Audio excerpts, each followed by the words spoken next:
L'appellation VLE à elle seule témoigne d'un changement de stratégie majeur et marque une rupture avec l'ancienne classe V, rapprochant ainsi le VLE des berlines de luxe de la marque. Ses lignes plus arrondies et son toit, désormais incliné vers l'arrière, le rapprochent du segment des limousines. De ce fait, le nouveau Mercedes VLE ressemble davantage à un monospace de luxe qu'à un utilitaire. Le nouveau Mercedes VLE et la prochaine génération du Vito sont construits sur la nouvelle plateforme électrique dédiée VAN-EA, Electric Architecture. Par la suite, et bien que cela n'ait pas été initialement prévu, Mercedes lancera également des versions thermiques basées sur une version dérivée de cette plateforme, appelée VAN-CA, Combustion Architecture. Le VLE est plus long de 17 cm que son prédécesseur, tandis que son empattement généreux de 3,34 m est allongé de 14 cm. Malgré une surface frontale importante d'environ 3,4 m3, son coefficient de traînée est extrêmement faible pour un véhicule de ce type, à seulement 0,25. À l'avenir, une version encore plus luxueuse, d'une longueur d'environ 5,50 m, baptisée VLS, sera également proposée. Ce nom suggère un niveau de luxe équivalent à celui de la classe S. Selon la version, le Mercedes VLE offre un volume de coffre allant jusqu'à 795 litres. Ce volume passe à 4078 litres si les sièges des deuxième et troisième rangées sont retirés. Cependant, la charge utile reste limitée. La batterie de 115 kWh, capacité nette, de la version de lancement pèse environ 700 kg, portant le poids à vide du véhicule à environ 3 tonnes. La charge utile sera donc d'environ 500 kg afin de respecter la masse maximale autorisée de 3500 kg et de pouvoir être conduit avec un permis de conduire standard. Le Mercedes VLE offre une modularité exceptionnelle, comparable à celle de l'ancien Renault Espace. À l'intérieur, 3 rangées de sièges permettent des configurations de 2 à 8 places. Les sièges individuels, plus légers qu'auparavant, sont chacun équipés de 4 roulettes, ce qui permet de les déplacer facilement après leur démontage et de les réinstaller tout aussi facilement. Système Roll Ego. Les sièges grand confort à réglage électrique, disponibles en option, offrent un confort encore plus luxueux. Dotés d'un chargeur de téléphone intégré, d'un repose-mollets et d'une fonction massage, ils évoquent davantage les sièges de première classe d'un avion que ceux d'un monospace. L'habitacle arrière bénéficie d'un large toit panoramique s'étendant du Mont-en-B jusqu'à l'arrière, de série sur la version de lancement. Pour faciliter l'accès, le VLE est équipé de séries de portes latérales coulissantes électriques avec vitres entièrement escamotables. La configuration du tableau de bord confirme que le Mercedes VLE appartient davantage au segment des berlines de luxe qu'à celui des utilitaires. Similaire à celui de la nouvelle CLA, il comprend un combiné d'instruments numériques de 10,25 pouces, un écran multimédia de 14 pouces, un écran optionnel de 14 pouces pour le passager avant. Le système multimédia utilise le nouveau système d'exploitation MBOS, basé sur les services Google. Un affichage tête-haute à réalité augmentée, disponible en option pour la navigation, projette des images sur un écran virtuel de 58,7 cm.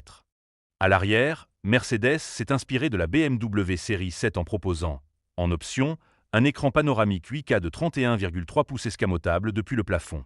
Avec son système audio 3D Burmester, 22 haut-parleurs, Dolby Atmos, ce van de luxe se transforme en cinéma mobile grâce à sa connectivité Wi-Fi et HDMI. La communication est assurée par l'assistant virtuel MBUX, qui, grâce à l'intégration de ChatGPT et Google Gemini, permet désormais des conversations plus complexes.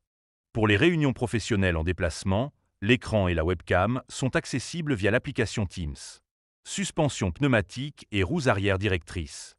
À l'instar des berlines de luxe Mercedes, le VLE peut être équipé d'une suspension pneumatique et de roues arrière directrices. La suspension pneumatique, disponible en option, permet de régler la hauteur de caisse jusqu'à 40 mm. Les roues arrière directrices peuvent orienter ces dernières dans le même sens ou le sens opposé aux roues avant jusqu'à 7,3 degrés, réduisant ainsi le rayon de braquage à 10,9 mètres. Pour un véhicule de 5,31 mètres de longue, ce rayon de braquage est comparable à celui d'une berline compacte de luxe comme la Mercedes CLA. La gamme VLE propose 4 niveaux de finition, équipement de série, AMG Line, AMG Line Plus et Exclusive, et 4 packs d'équipements optionnels, Advanced, Advanced Plus, Premium et Premium Plus, ainsi que de nombreuses options individuelles, dont le pack nuit qui ajoute un large choix de jantes en alliage léger de 19 à 22 pouces et d'éléments décoratifs. 3 consoles centrales sont également disponibles. La console standard compacte, située sous le tableau de bord, offre 1 ou 2 chargeurs sans fil pour appareils mobiles et un accès dégagé à l'arrière. Une console centrale plus longue est également proposée. Elle est équipée de 2 chargeurs sans fil, d'un compartiment de rangement sous les couvercles papillons classiques et d'une étagère de rangement ouverte inférieure, idéale pour un grand sac à main. La troisième variante offre 2 compartiments de rangement à température contrôlée, réfrigéré ou chauffant, une désinfection UV, un diffuseur de parfum, 2 options de recharge sans fil, un éclairage d'ambiance et des éléments décoratifs élégants. 3 niveaux de puissance, 2 batteries. Le Mercedes VLE fait ses débuts en version VLE 3 Sense, avec un moteur électrique de 203 kW, 275 chevaux, sur l'essieu avant, une batterie NMC de 115 kWh, une autonomie WLTP de plus de 700 km. Le VLE 4 Sense 4 Matic suivra ultérieurement avec 2 moteurs, une puissance totale de 305 kW, 415 chevaux. La même batterie de 115 kWh. Il accélérera de 0 à 100 km/h en 6,5 secondes et atteindra une vitesse maximale de 180 km/h. Mercedes n'a pas encore communiqué de date de lancement officielle pour son nouveau VLE. Néanmoins, le constructeur a confirmé que le modèle serait présenté au public lors du prochain Mondial de Paris. Concernant le prix, il faudra également patienter. Mais, compte tenu des avancées techniques et technologiques, le ticket d'entrée est susceptible de dépasser les 90 000 €, sachant que l'actuel EQV débute à 87 800 €. Les versions thermiques permettront d'abaisser la facture. Ce nouveau VLE sera vendu en Chine, où le marché des vents haut de gamme connaît un essor. Il fera aussi sa première apparition aux États-Unis et au Canada. En France, le van allemand devra rivaliser avec le Lexus LM ou encore avec le D9 de Danza, une marque initialement issue de la coentreprise BDNT, Byte Daimler New Technology, détenue à parts égales par Byte et Mercedes jusqu'à fin 2021. En 2027, une version luxueuse baptisée VLS rejoindra le catalogue. Une déclinaison aménagée baptisée Marco Polo est également à l'étude.